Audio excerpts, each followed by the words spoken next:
আসসালামু আলাইকুম প্রিয় দর্শক, চ্যানেল আই সংবাদ এখন স্টুডিও থেকে আপনাদের শুভেচ্ছা সহ স্বাগত জানাচ্ছি। আর পুরো সংবাদ জুড়েই আপনাদের সঙ্গে থাকব আমি সাইদুর রহমান। আশা করছি আপনারাও আমাদের সঙ্গে থাকবেন। এখন সবার আগে শুনুন যথারীতি ফ্রেশ আটা ময়দা সুজি সংবাদ শিরোনাম। বেগম খালেদা জিয়ার শারীরিক অবস্থা সংকটাপন্ন জানালেন মির্জা ফখরুল। সাবেক প্রধানমন্ত্রীর জন্য দেশবাসীর কাছে দোয়া চাইলেন প্রধান উপদেষ্টা। তৃতীয় বিশ্বের দেশ থেকে অভিবাসন স্থায়ীভাবে স্থগিতে মার্কিন প্রেসিডেন্টের পরিকল্পনা। 19 দেশের নাগরিকদের গ্রিন কার্ড পুনর্নিরীক্ষণের নির্দেশ। গণতান্ত্রিক যাত্রায় মব ভায়োলেন্স সহায়ক নয় বলছে বিএনপি। সাংবাদিকদের রাজনৈতিক লেজুর বৃত্তি না করার আহ্বান।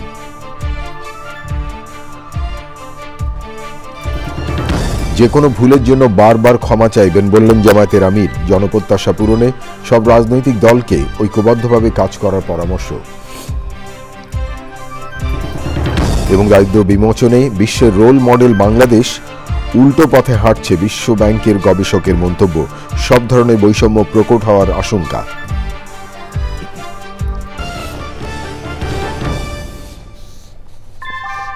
ভূমিকম্প সহনীয় মোস্ট ডিউরেবল দেশের প্রথম থার্মেক্স রড সালাম স্টিল। সালাম স্টিল বোঝে ডিউরেবিলিটি। সালাম স্টিল মোস্ট ডিউরেবল স্টিল। ধন্যবাদ প্রিয় দর্শক আমাদের সাথে যোগ দেওয়ার জন্য। এতক্ষণ সংবাদ শিরোনাম শুনলেন, চলুন যাওয়া যাক পুরো খবরে। আর এখনকার এই সংবাদ আয়োজন একই সঙ্গে চ্যানেল আই ইউটিউব চ্যানেলে এবং চ্যানেল আই ওটিটি প্ল্যাটফর্ম আইস্ক্রিনে লাইভ স্ট্রিম হচ্ছে। বিএনপি চেয়ারপারসন বেগম খালেদা জিয়ার দ্রুত আরোগ্য কামনায় দোয়া মাহফিল হয়েছে। জুমার নামাজের পর রাজধানী নয়াপল্টনে দোয়ায় অংশ নিয়ে বিএনপি মহাসচিব মির্জা ফখরুল ইসলাম আলমগীর বলেন, বেগম জিয়ার শারীরিক অবস্থা সংকটময়। এভারকেয়ার হাসপাতালে চিকিৎসাধীন তিনি। দেশবাসীর কাছে তার সুস্থতায় দোয়া চেয়েছেন বিএনপি মহাসচিব। সে সময় দলের সিনিয়র যুগ্ম মহাসচিব রুহুল কবির রিজভী আহমেদ উপস্থিত ছিলেন।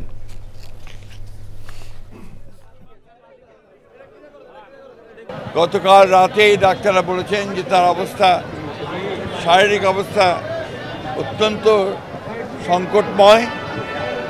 সেই জন্য আমরা আমাদের দলের পক্ষ থেকে এই গণতন্ত্রের নেত্রী, গণতন্ত্রের মাতা, দেশনেত্রী বেগম খালেদা জিয়ার রোগ মুক্তির জন্য সারা দেশের জনগণের কাছে বাদ জুমা আমরা দোয়া চেয়েছিলাম। আমরা দোয়া চেয়েছি তিনি যেন আল্লাহ যেন তাকে সম্পূর্ণ সুস্থ করে দেন, সুস্থ অবস্থায় আবার জনগণের মাঝে ফিরে এসে তাকে দেশের মানুষের কাজ করার সুযোগ তৈরি করে দেন। মির্জা ফখরুল ইসলাম আলমগীর বিএনপি মহাসচিব কথা বলছিলেন। সাবেক প্রধানমন্ত্রী এবং বিএনপি চেয়ারপারসন বেগম খালেদা জিয়ার বর্তমান শারীরিক অবস্থার বিষয়ে গভীর উদ্বেগ প্রকাশ করেছেন প্রধান উপদেষ্টা প্রফেসর মোহাম্মদ ইউনূস। তিনি নিয়মিতভাবে বেগম খালেদা জিয়ার স্বাস্থ্যের অগ্রগতি সম্পর্কে খোঁজখবর রাখছেন এবং প্রয়োজনীয় সব চিকিৎসা সহায়তা নিশ্চিত করতে সংশ্লিষ্ট সবার প্রতি নির্দেশ দিয়েছেন। প্রধান উপদেষ্টা 3 বারের এই সাবেক প্রধানমন্ত্রীর দ্রুত সুস্থতা কামনা করে দেশবাসীর কাছে দোয়া চেয়েছেন। তিনি বলেন, বেগম খালেদা জিয়ার চিকিৎসায় যেন কোনো ধরনের ঘাটতি না থাকে। প্রয়োজনীয় সব ধরনের সহযোগিতা দিতে সরকার প্রস্তুত বলে জানান তিনি। প্রধান উপদেষ্টা আরও বলেন, গণতান্ত্রিক উত্তরণে এই সময়ে বেগম খালেদা জিয়া জাতির জন্য ভীষণ রকম অনুপ্রেরণা। তার সুস্বাস্থ্য সংশ্লিষ্ট দেশের জন্য অত্যন্ত গুরুত্বপূর্ণ। তিনি সংশ্লিষ্ট সবাইকে প্রয়োজনীয় সব সহায়তা ও সমন্বয়ে সার্বক্ষণিক প্রস্তুত থাকার নির্দেশ দেন। বেগম খালেদা জিয়ার স্বাস্থ্য পরিস্থিতি এবং তার চিকিৎসার সবশেষ খবর জানাতে এই মুহূর্তে বসুন্ধরা এভারকেয়ার হাসপাতালের সামনে আছেন সহকর্মী নাজিব বেগ। সরাসরি যাচ্ছি তার কাছে। নাজিব, স্টুডিও থেকে আমি সাইদুর রহমান বলছি, নিশ্চয়ই আপনি আমাকে শুনতে পাচ্ছেন। যেমনটা সংবাদে আমরা জানলাম যে বেগম খালেদা জিয়ার শারীরিক অবস্থা নিয়ে সবাই খুবই উদ্বিগ্ন। তো আমাদেরকে একটু যদি বলেন যে বেগম খালেদা জিয়ার স্বাস্থ্য এবং চিকিৎসা নিয়ে সর্বশেষ কি তথ্য আছে আপনার কাছে?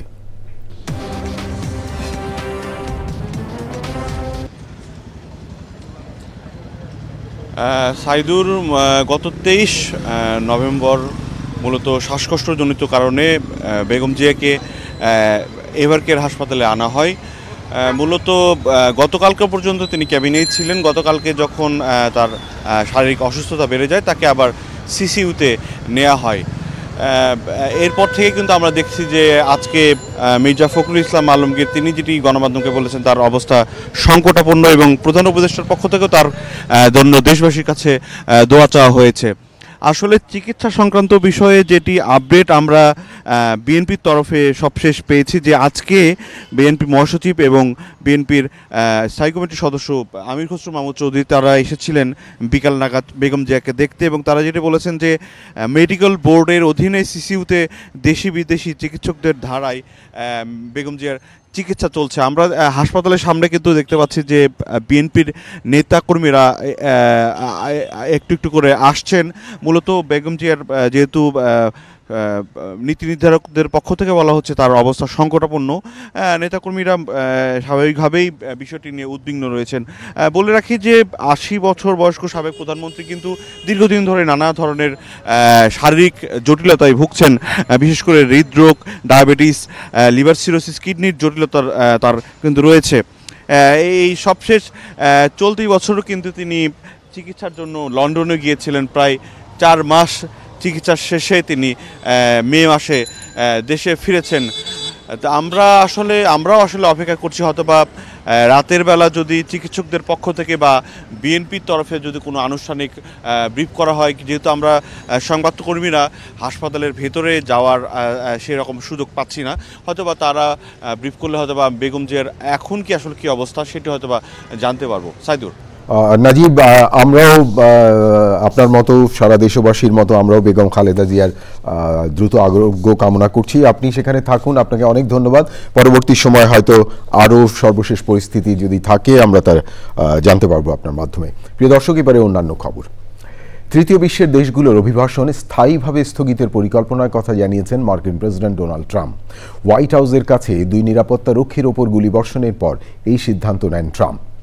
মার্কিন প্রেসিডেন্টের এই সিদ্ধান্ত বিশ্বের বহু দেশের উপর বড় ধরনের প্রভাব ফেলবে বলে মনে করছেন বিশ্লেষকরা। এছাড়া 19টি দেশের নাগরিকদের গ্রিন কার্ড পুনর্নিরীক্ষণের নির্দেশ দিয়েছেন ট্রাম্প প্রশাসন। বিস্তারিত জানাচ্ছেন আমিনা রহমান সুপ্তি। যুক্তরাষ্ট্রের সিটিজেনশিপ অ্যান্ড ইমিগ্রেশন সার্ভিসের পরিচালক জোসেফ অ্যাডলো উদ্বেগজনক হিসেবে চিহ্নিত 19টি দেশের নাগরিকদের ইস্যু করা সমস্ত গ্রিন কার্ডের পূর্ণাঙ্গ ও কঠোর পুনর্নিরীক্ষণের নির্দেশ দিয়েছেন। প্রেসিডেন্ট ডোনাল্ড ট্রাম্পের অনুরোধেই এই পদক্ষেপ নেওয়া হয়েছে। তবে এই 19টি দেশের তালিকায় নেই বাংলাদেশ।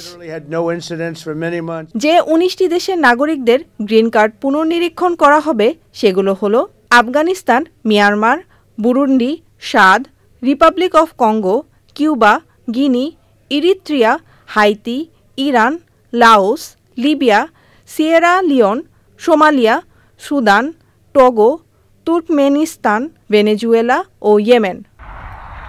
এর আগে সামাজিক মাধ্যম ট্রুথ সোশ্যালে এক পোস্টে তৃতীয় বিশ্বের সব দেশ থেকে স্থায়ীভাবে অভিবাসী নেওয়া বন্ধের পরিকল্পনার কথা জানান মার্কিন প্রেসিডেন্ট ডোনাল্ড ট্রাম্প। ট্রুথে ট্রাম্প লিখেছেন, যুক্তরাষ্ট্রের পুরো ব্যবস্থাকে আবার ঠিক হওয়ার সুযোগ দিতে তৃতীয় বিশ্বের সব দেশ থেকে অভিবাসী আসা পুরোপুরি বন্ধ করা হবে। প্রযুক্তির দিক দিয়ে এগিয়ে গেলেও ভুল অভিবাসন নীতির কারণে এসব অর্জন নষ্ট হচ্ছে, সঙ্গে অনেক মানুষের জীবন ব্যবস্থা কঠিন হচ্ছে। তিনি আরও লিখেন, বাইডেনের সময়ে প্রবেশ করা সব অবৈধ অভিবাসীকে ফেরত পাঠানো এবং যারা দেশের শান্তি বিঘ্নিত করে তাদের নাগরিকত্ব বাতিল করা হবে। যুক্তরাষ্ট্রের জন্য প্রকৃত সম্পদ নয় এমন কাউকে রাখা হবে না বলেও জানান মার্কিন প্রেসিডেন্ট। এই সিদ্ধান্ত বিশ্বের বহু দেশের লাখ লাখ মানুষের উপর বড় প্রভাব ফেলবে বলে আশঙ্কা করা হচ্ছে। Amina Rahman Supti, channel I. প্রিয় দর্শক, এবারে জাতীয় সংসদ নির্বাচন 2026।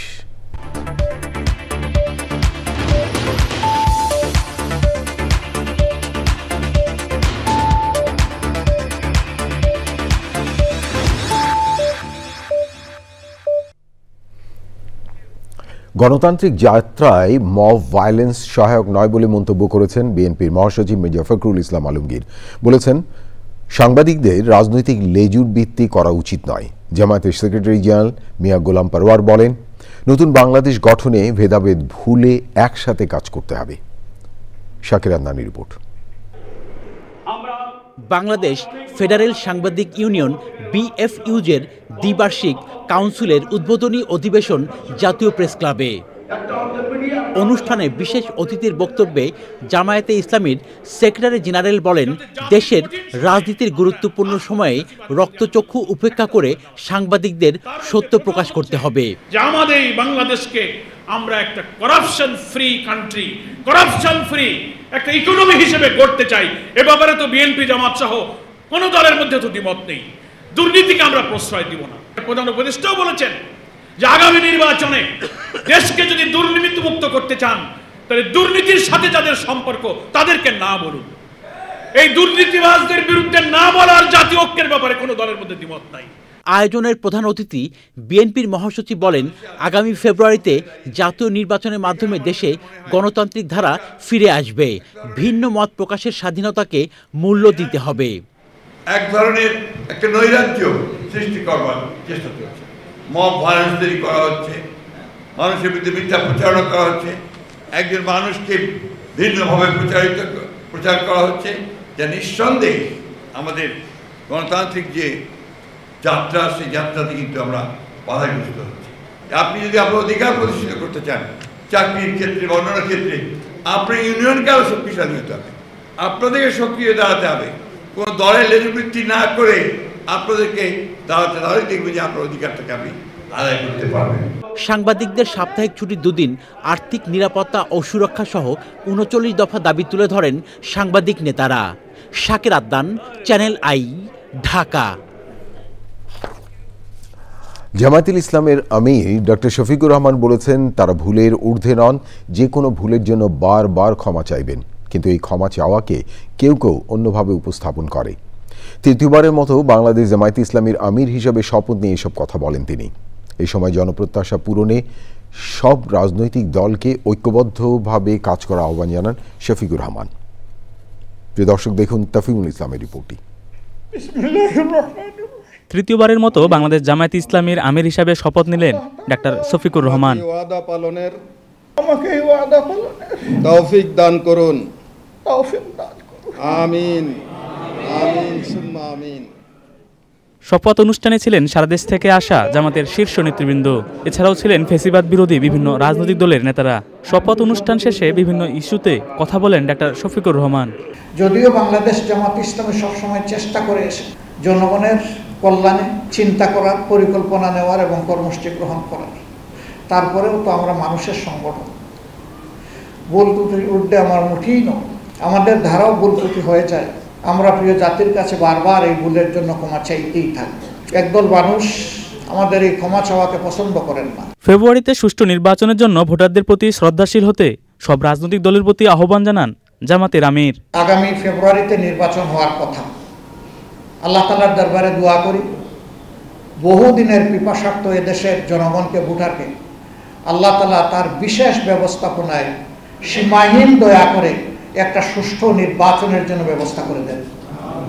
এবং এই ক্ষেত্রে আমরা যারা রাজনৈতিক দলগুলো আছি, দলের স্বার্থকে না দেখে জনগণের ভোটের প্রতি শ্রদ্ধা নিবেদন করে আমরা যেন খোলা অন্তরে আগামীর রাজনীতি করতে পারি। আল্লাহ যেন এই তৌফিক দান করেন। এ সময় তিনি ৪৭, ৫২, ৭১ এবং ২৪-এর প্রাণ উৎসর্গকারী শহীদদের স্মরণ করেন। তাফিমুল ইসলাম, চ্যানেল আই, ঢাকা। প্রিয় দর্শক, এবারে অন্যান্য খবর। নতুন কর্মসংস্থান না হলে সামনের দিনে বৈষম্য এবং দারিদ্র্য দুটোই বাড়বে বলে আশঙ্কা বিশ্বব্যাংক। দারিদ্র্য পরিস্থিতি বিশ্লেষণ করে প্রকাশিত সাম্প্রতিক প্রতিবেদনের প্রধান গবেষক সার্জিও অলিভিয়েরে বলেছেন, 2023 সালের পর এক বছরে 20 লাখ মানুষ কাজ হারিয়েছে। এবছর আরও 8 লাখ মানুষ বেকার হতে পারে। দারিদ্র্য হ্রাসে সারা বিশ্বের রোল মডেল বাংলাদেশ এখন উল্টো পথে হাঁটছে। সহকর্মী রিজভী নওয়াজ জানাচ্ছেন বিস্তারিত।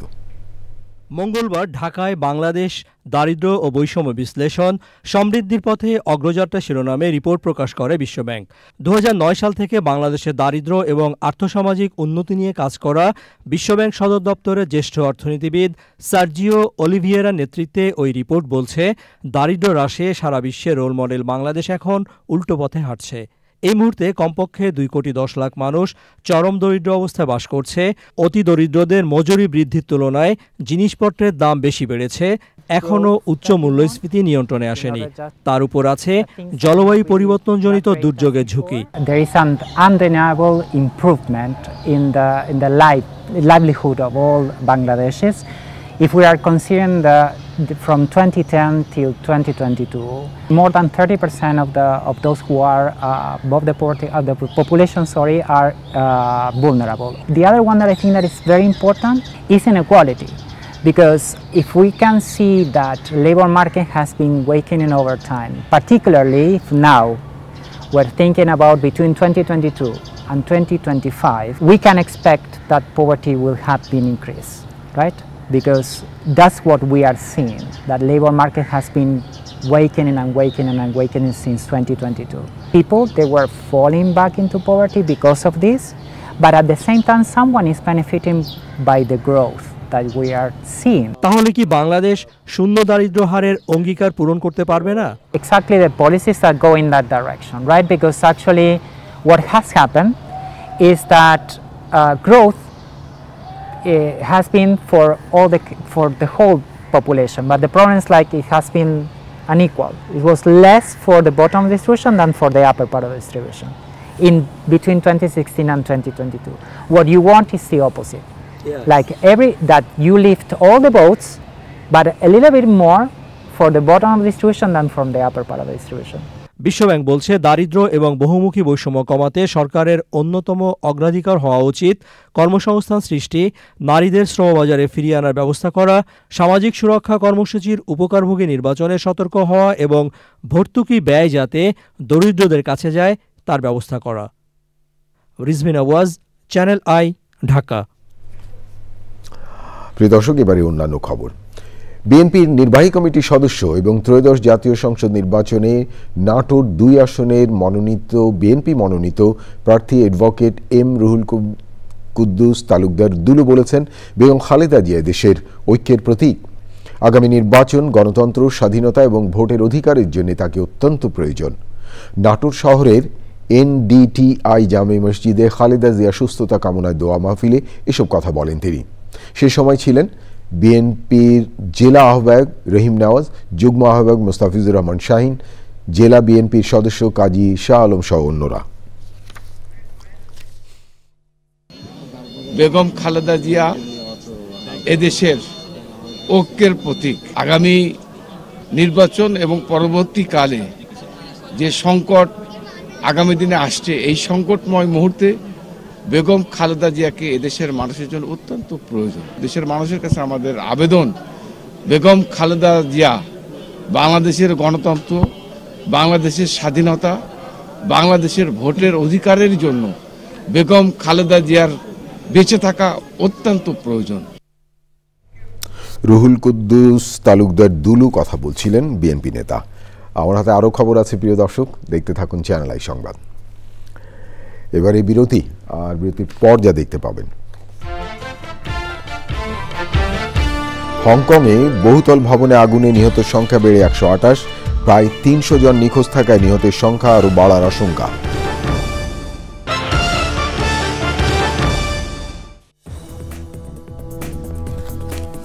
বিরতির পর ফিরলাম, আমি সাইদুর রহমান। ধন্যবাদ প্রিয় দর্শক আবারও চ্যানেল আই সংবাদে যোগ দেওয়ার জন্য।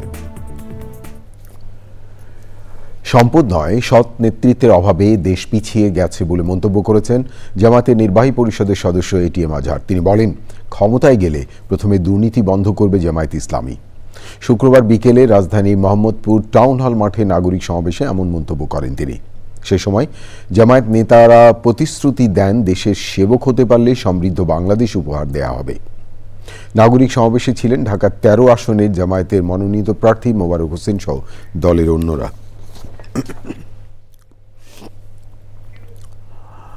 আন্তর্জাতিক নারী সংগঠন ইনার হুইল ডিস্ট্রিক্ট 345-এর দ্বাদশ ইন্টারন্যাশনাল সার্ভিস অর্গানাইজার্স মিট অনুষ্ঠান হয়েছে। রাজধানী লা মেরিডিয়ান হোটেলে অনুষ্ঠানে প্রধান অতিথি ছিলেন বার্জার পেইন্টস বাংলাদেশের ম্যানেজিং ডিরেক্টর রূপালী হক চৌধুরী। তিনি জানান, ইনার হুইল দুস্থ এবং অসহায়দের জন্য কাজ করলেও দেশের বাইরে বাংলাদেশের একটি সুন্দর ছবি তুলে ধরছে, যা অন্য সংগঠন থেকে ইনার হুইলকে আলাদা করে। সমাজের অগ্রগতিতে পুরুষের পাশাপাশি নারীদের অংশগ্রহণ প্রয়োজন বলেও মনে করেন তিনি।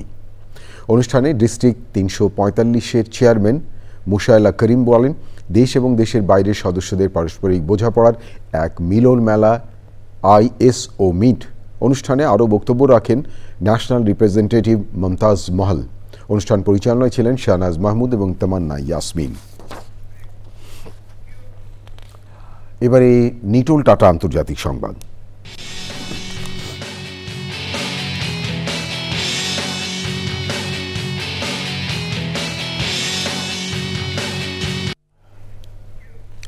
প্রিয় দর্শক, আন্তর্জাতিক অঙ্গনে এখন আপনাদের নিয়ে যাচ্ছে হংকংয়ে। হংকংয়ের আবাসিক কমপ্লেক্সে ভয়াবহ আগুনে নিহতের সংখ্যা বেড়ে দাঁড়িয়েছে 128 জনে। দগ্ধ হয়েছেন ফায়ার সার্ভিসের 11 সদস্য সহ 76 জনের বেশি। নিখোঁজ অন্তত 300 জন। নিহতের সংখ্যা আরও বাড়তে পারে বলে আশঙ্কা করা হচ্ছে। এ ঘটনায় 8 জনকে গ্রেফতার করেছে পুলিশ। ক্ষতিগ্রস্তদের জন্য 3,90,00,000 মার্কিন ডলারের সহায়তা তহবিল ঘোষণা করা হয়েছে। প্রতিটি পরিবারকে 1,300 মার্কিন ডলার দেওয়ার কথা জানিয়েছে হংকংয়ের প্রধান নির্বাহী জন লি। এবারে আইস্ক্রিন সাংস্কৃতিক সংবাদ।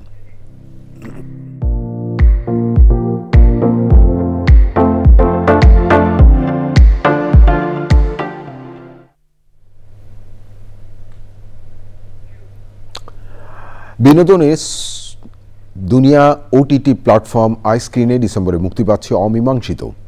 সাংবাদিক দম্পতি খুনের গল্পে নির্মিত অমীমাংসিত ওয়েব ফিল্মটি নির্মাণ করেছেন রায়হান রাফি। সিনেমার 2 কেন্দ্রীয় চরিত্রে অভিনয় করেছেন ইমতিয়াজ বর্ষণ ও তানজিকা আমিন। এর আগে আওয়ামী লীগ সরকারের সময় সেন্সর বোর্ডের আপত্তির মুখে আটকে যায় এর মুক্তি। সব ঠিক থাকলে আগামী 4 ডিসেম্বর আইস্ক্রিনে দেখা যাবে অমীমাংসিত। ধানমন্ডির গ্যালারি হামিদুজ্জামানে শুরু হয়েছে সিগনেচার স্ট্রোকস 2 শিরোনামে চিত্র প্রদর্শনী। এতে স্থান পেয়েছে দেশের 64 জন প্রবীণ, নবীন ও উদীয়মান শিল্পীর জল রং, অ্যাক্রেলিক, তেলচিত্র, ডিজিটাল আর্ট, ছাপচিত্র, স্থাপত্য কর্মসহ নানাবিধ মাধ্যমের ব্যতিক্রমী শিল্পকর্ম। যাযাবর মিন্টু রিপোর্টটি দেখুন। খ্যাতিমান শিল্পী ও ভাস্কর প্রফেসর হামিদুজ্জামান খানের নামে ধানমন্ডির গ্যালারি হামিদুজ্জামান। ধানমন্ডির 2 নম্বর সড়কে 11 অক্টোবর এর যাত্রা শুরু। শুক্রবার এখানে উদ্বোধন করা হয়েছে দেশের 64 জন শিল্পীর শিল্পকর্ম প্রদর্শনী। দলীয় প্রদর্শনীতে অংশ নিয়ে উচ্ছ্বসিত নবীন শিল্পীরা। স্যারের সাথে আমাদের লাস্ট গ্রুপ শো চিত্রকে ছিল এবং স্যার বিভিন্ন জায়গায় দেখছি স্যারকে মেমোরি ডেডিকেটেড করছেন, এটা খুবই ভালো লাগছে। এখানে সব আর্টিস্টরা যেমন আছেন, শুধু তাদের আর্ট না, তাদের ভাব, ধ্যান ধারণা এবং সব কিছু আমরা সামনাসামনি দেখতে পাচ্ছি। ভালো লাগতেছে, ম্যাডাম আছে, ইভেন সবাই আছে। ইভেন আমরা আগে যেরকম করে করছিলাম এবার আর একটু বড় করে করতেছি। ইভেন এবার হামিদুজ্জামান স্যারের একটা গ্যালারি আছে। এরকম আয়োজন করতে পেরে আনন্দিত আয়োজকরা। বর্তমানে যেরকম সব চারিদিকে অস্থিরতা চলছে, সেটার থেকে মানুষ যাতে একটু স্বস্তি পাবে এরকম কিছুর মাধ্যমে, এটার কারণেই আমাদের এই উৎসাহ এবং এটা ক্রমে আমরা এই উদ্যোগটা নিয়েছি। প্রদর্শনী উদ্বোধন করেন ভাস্কর হামিদুজ্জামানের সহধর্মিনী শিল্পী আইভি জামান। নতুনরা এখানে কাজ করবে বা তারাই আসবে, নেক্সট জেনারেশন, এটাই চাওয়া। এই গ্যালারি চলবে আর আমাদের দেশের লোকজন এসে একটা আনন্দ পাবে, হামিদুজ্জামান গ্যালারিতে ঘুরবে। প্রদর্শনী চলবে 5 ডিসেম্বর পর্যন্ত। প্রতিদিন সকাল 11 থেকে রাত 8:30 পর্যন্ত প্রদর্শনী সকলের জন্য উন্মুক্ত। যাযাবর মিন্টু, চ্যানেল আই, ঢাকা। প্রিয় দর্শক, সাংস্কৃতিক অঙ্গনে আরও খবর। ছায়ানট সঙ্গীত বিদ্যালয়ে 1421 থেকে 1430 শিক্ষাবর্ষের শিক্ষার্থীদের সমাবর্তন হয়েছে। বিকেলে ছায়ানটের সংস্কৃতি ভবনে এই অনুষ্ঠান হয়। অনুষ্ঠানে 10 শিক্ষাবর্ষের মোট 480 জন শিক্ষার্থীকে তাদের শিক্ষা সমাপনীর অভিজ্ঞানপত্র দেওয়া হয়। সমাবর্তন অনুষ্ঠানে ছিলেন জনপ্রিয় রবীন্দ্রসঙ্গীত শিল্পী অধ্যাপক ফাহমিদা খাতুন, ছায়ানটের সভাপতি সরওয়ার আলী, সাধারণ সম্পাদক লাইসা আহমেদ লিসা সহ অন্যরা। লোককথার প্রখ্যাত চরিত্র সিন্ড্রেলা এবার মঞ্চস্থ করেছে স্কলাস্টিকা গুলশান ও বনানীর জুনিয়র শাখা। বিকেলে রাজধানীর স্কলাস্টিকার উত্তরা সিনিয়র শাখার STM মিলনায়তনে নাটকটি মঞ্চস্থ হয়। স্কুলের প্রতিষ্ঠাতা ইয়াসমিন মুর্শেদের স্মৃতির প্রতি উৎসর্গ করা বার্ষিক নাট্যানুষ্ঠানে প্রধান অতিথি ছিলেন প্রখ্যাত অভিনেত্রী ও মিডিয়া ব্যক্তিত্ব ত্রপা মজুমদার। স্বাগত বক্তব্য রাখেন স্কলাস্টিকা গুলশান এবং বনানী শাখার প্রিন্সিপাল সৈয়দা ফরদা ফারহানা আলম। নাটকটির পাণ্ডুলিপি তৈরি এবং নির্দেশনায় ছিলেন শিক্ষিকা ইভা আফরোজ। অতিথিদের পাশাপাশি বিপুল শিক্ষার্থী ও অভিভাবক সহ অন্যরা নাটকটি উপভোগ করেন। প্রিয় দর্শক, এবারে ঢাকা ব্যাংক PLC বাণিজ্য সংবাদ।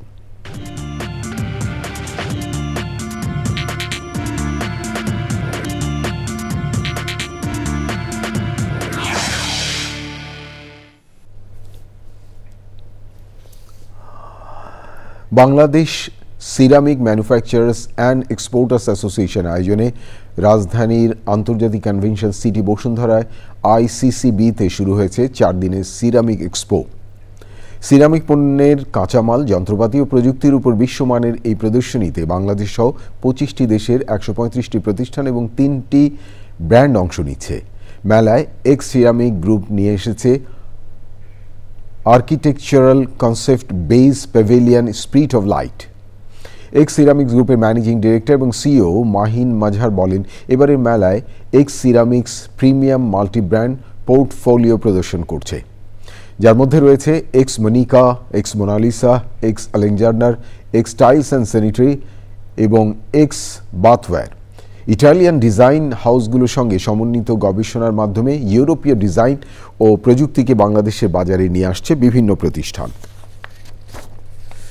বাংলাদেশে যাত্রা শুরু করল বৈশ্বিকভাবে সুপরিচিত জাপানি ব্র্যান্ড সোফি স্যানিটারি ন্যাপকিন। নারীর সুস্বাস্থ্যের কথা মাথায় রেখে পণ্যটি স্থানীয় উৎপাদন এবং ব্যবসায়িক কার্যক্রম শুরু করল ইউনিচার্ম। সন্ধ্যায় জমকালো আয়োজনে সোফির ব্র্যান্ড অ্যাম্বাসেডর হিসেবে যুক্ত হন নাট্য অভিনেত্রী তানজিম সাইয়ারা তটিনী। একই সাথে পিরিয়ড এডুকেশন উদ্যোগ মনের কথা উইথ সোফি উদ্বোধন করা হয়। এ সময় ছিলেন JS এন্টারপ্রাইজের ব্যবস্থাপনা পরিচালক মোহাম্মদ নবীর হোসেন, সোফি ব্র্যান্ডের জাপানিজ প্রতিনিধি সহ বাংলাদেশের ঊর্ধ্বতন কর্মকর্তারা। প্রিয় দর্শক, থাকুন চ্যানেলের সঙ্গে, ফিরছে একটু পরে আরও খবর নিয়ে। আবারও বিরতি, আর বিরতির পর যা দেখতে পাবেন। ভোলা বরিশাল সেতু নির্মাণের দাবিতে রাজধানীর শাহবাগ মোড়ে ছাত্র জনতার কয়েক ঘন্টা অবরোধ। যমুনা অভিমুখে যাওয়ার সময় পুলিশের বাধা।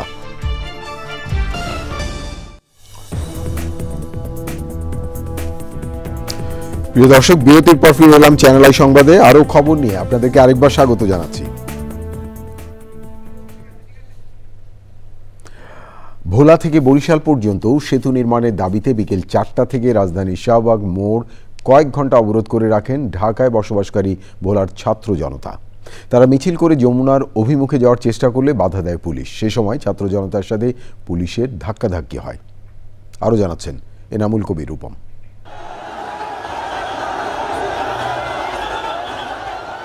ভোলা বরিশাল সেতুর দাবিতে পূর্ব ঘোষিত কর্মসূচির অংশ হিসেবে ভোলাবাসীর উদ্যোগে সমাবেশের আয়োজন করা হয় জাতীয় জাদুঘরের সামনে।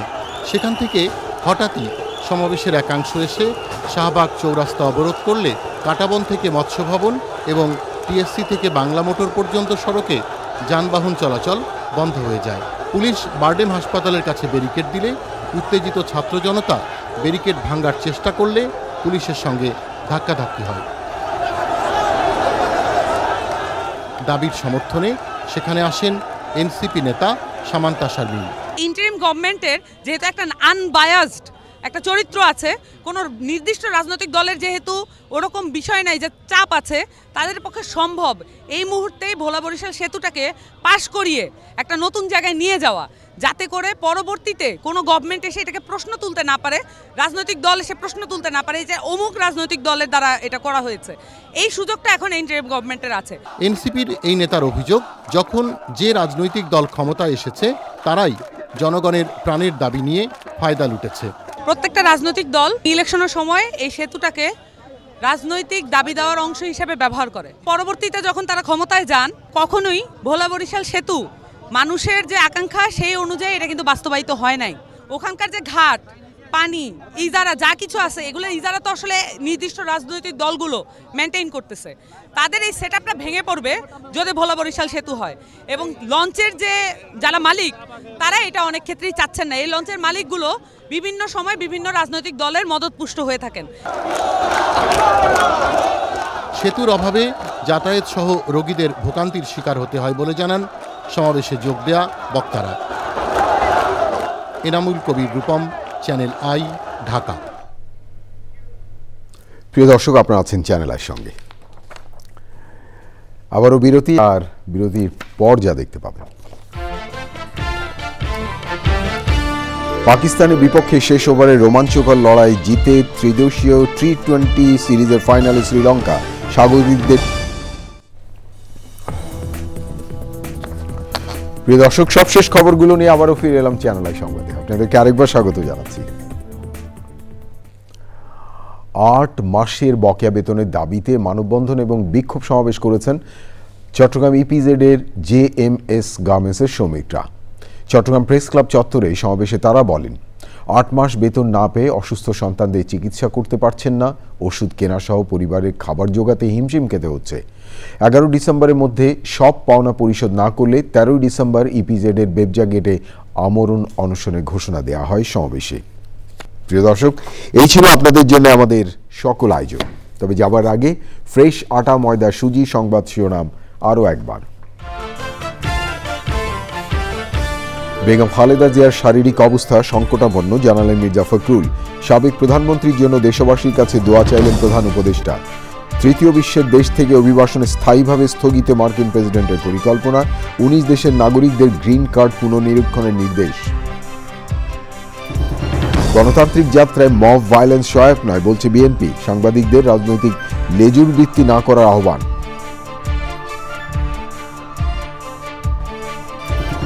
যে কোনো ভুলের জন্য বারবার ক্ষমা চাইবেন বললেন জামায়াতের আমির।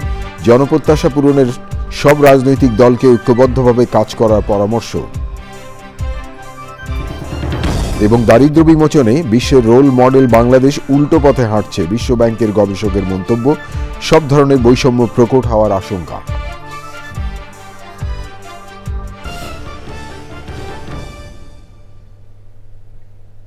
প্রিয় দর্শক, এতক্ষণ চ্যানেল আই সংবাদ দেখার জন্য অসংখ্য ধন্যবাদ। আর চ্যানেল আই সর্বশেষ সংবাদ জানতে ভিজিট করুন channelionline.com আর যুক্ত থাকুন আমাদের সোশ্যাল মিডিয়া প্ল্যাটফর্মগুলোর সাথে। প্রিয় দর্শক, ভালো থাকবেন আর ভালো রাখবেন সবাইকে।